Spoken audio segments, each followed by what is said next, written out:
their freedom to look to God to live. I want to bring in two experts now on George Whitefield. Thomas Kidd, Associate Professor of History at Baylor University and author of The Great Awakening. How are you, sir? Good. Have a seat.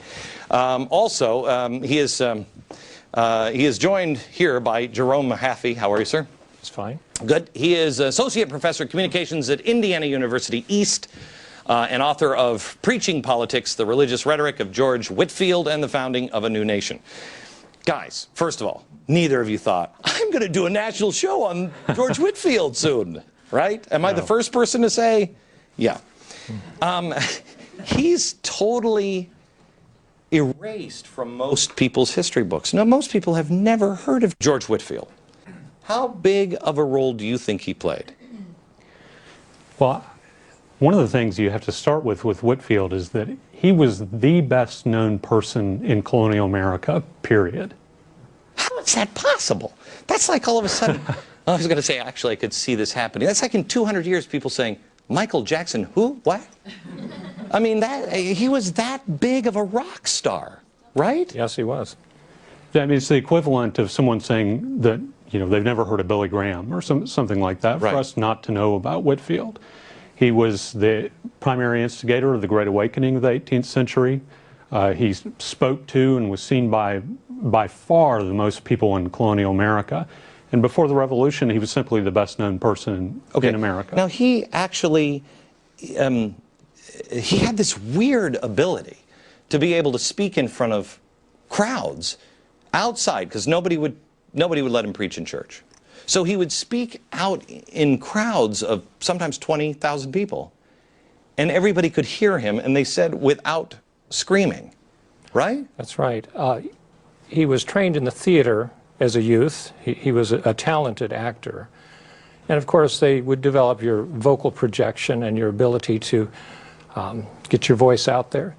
But he also had this, a gifted voice. Sarah Edwards, Jonathan's wife, called it sweet. Ben Franklin called it like a beautiful piece of music. That's all they could compare his voice to. So he had this voice that people loved to listen to just for the sound of it, and he could extend it out to large groups of people. Franklin actually walked the perimeter one time, right? Well, Whitefield took a lot of criticism for overinflating the numbers in the newspapers. You know, they said, oh, 20,000 people, come on. Right. And so Franklin actually checked it out, because Franklin and Whitefield were very good friends. Among the major founders, Franklin is Whitefield's closest friend. Okay. And there was a time when Franklin went around in Philadelphia and marked out the boundaries and everything to see, is this true? Could 30,000 people, you know, or so really hear him at one time? And Franklin said, absolutely. It's strange because we're told that Franklin is a godless heathen. And it's strange that he would become friends with a guy who was responsible for the Great Awakening. What did they, besides the fact that Franklin wasn't a godless heathen, what did they see in each other? They probably saw a bit of each other in one another. They were both public figures. They were both celebrities, in a sense. And so they were both very involved in the printing industry. Of course, Franklin as a printer, Whitefield as the writer. And they did a lot of projects together early on. That's how they came to know each other. And in fact, they were close enough that Franklin wanted to move out to Ohio, the Ohio Territory, with Whitefield and start a new colony. Right. I think that's amazing. I'd never read that before. Now, let me ask you this, because I can't imagine anybody saying this. They said that Whitefield was emotional and fake about it. They said that he was an entertainer. They said that he didn't believe any of this stuff. He was just doing it for money. No, basically. Why would they say that? They feared him. Ben Franklin would have known a fake, I think. Yeah. And, maintained a fairly close relationship with him throughout Whitefield's life. Whitefield died before Franklin. And nobody ever really accused him of sounding fake. Even his critics, that wasn't one of the problems they had with it. They were afraid of him and afraid of what he said. I want to get into what he said here in a second, but let me go to this, because you said Franklin would have sensed a fraud. Tell the story. Which one of you guys knows the story about when Franklin came to listen to him and said, "I'm not giving this guy a dime"? Well, Franklin, he came, as you said, to a meeting one time, and Whitfield, one of the reasons Whitfield was criticized is because he raised a lot of money for his orphanage in Georgia. He was like the first televangelist without the tele part. Right, and I think that's actually, that kind of religious celebrity is what he was about, and he raised enormous amounts of money for charity, especially for his orphanage. And Franklin and Whitfield had a funny relationship. I mean, if you ever get a chance to go back and look at Franklin's autobiography, he has a nice section in there about his relationship with Whitfield, and it's funny because they were different on religion. Even though Franklin believed in God, he believed in providence, but he was skeptical about traditional Christianity. Right. So they had, they kind of understood one another. And so Franklin went to one of his meetings, and he said, "I know he's going to ask for money, and I'm not giving anything." And Whitfield started speaking, and Franklin said, "Oh, I guess I'll give the coppers in my pocket." Next thing you know, he was given the silvers. And by the time the sermon was over, he had emptied the whole thing out, including the gold. Right. Okay, now, this guy is the reason. This is the guy that really the Black Robe Brigade started. The preachers started talking about individual freedoms, and there probably wouldn't have been a revolution if it wasn't for this guy. There also wouldn't have been necessarily a deep personal relationship with God. And not only in just this country, but also in England as well.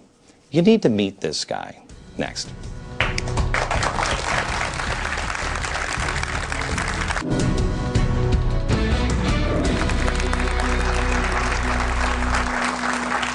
Tonight we're talking on Founders Fridays about George Whitefield, and there's plenty of stories that you can find. I promise you never learned in school. You'll find more stories in the Insider Extreme at glennbeck.com/extreme. You'll find more stories tonight on George Whitefield. Also this weekend, Insider Extreme is going to be streaming my speech at the NRA's annual conference. I'm giving that on Saturday. All the details at glennbeck.com. And I'm also giving the commencement address at Liberty University. Both of those will be carried live on Insider Extreme. Okay, back with Thomas Kidd and Jerome Mahaffey, and we're talking about George Whitefield, and I just want to set the scene a little bit. When he's young, he's over in England, and he's famous over in England first. He converts, he becomes a Methodist, but then he has kind of a really strange relationship, or strained relationship with most of the preachers. That comes from the preachers really being, Church of England. It was like, it was like having Barack Obama give your sermon all the time, I'd imagine, where it's the government, it's the government spin through the eyes of God. And they didn't really care about the poor because the poor didn't vote, right?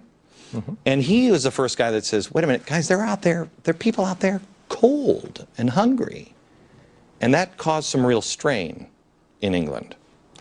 One of the issues that caused strain was that he would say about the ministers of the established churches that I don't think you really know what Christianity's all about. You've inherited your Christianity rather than chosen it as a belief. He was the first guy that really kind of made popular the idea of born again, right? He called it the new birth. Right. That's a term that was circulating then. Right. And they didn't like it because they were all, look at the way they were dressed. They're all stuffy and he gets emotional.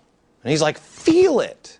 Right? Yeah. Well, and of course, when he talks about the experience of being born again, this is something that Jesus had talked about, is that you'll never see the kingdom of heaven unless you're born again. And I think Whitefield understood that to be a heart-level relationship with God. That it's not just going to church, assenting to doctrine, but having a personal experience with God that affects your heart, not just your mind, because it's a relationship.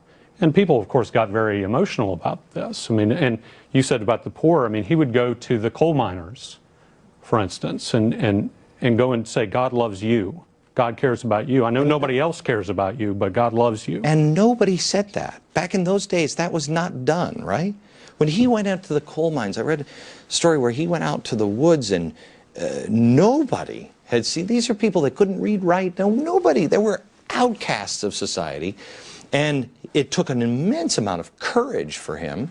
He comes up on a hill and he just says, God loves you. And people stop and listen to him for a while, and a crowd gathers. They had never been preached to before, and they had, well, at least that way. He didn't use the rhetoric. He was speaking the common man's language.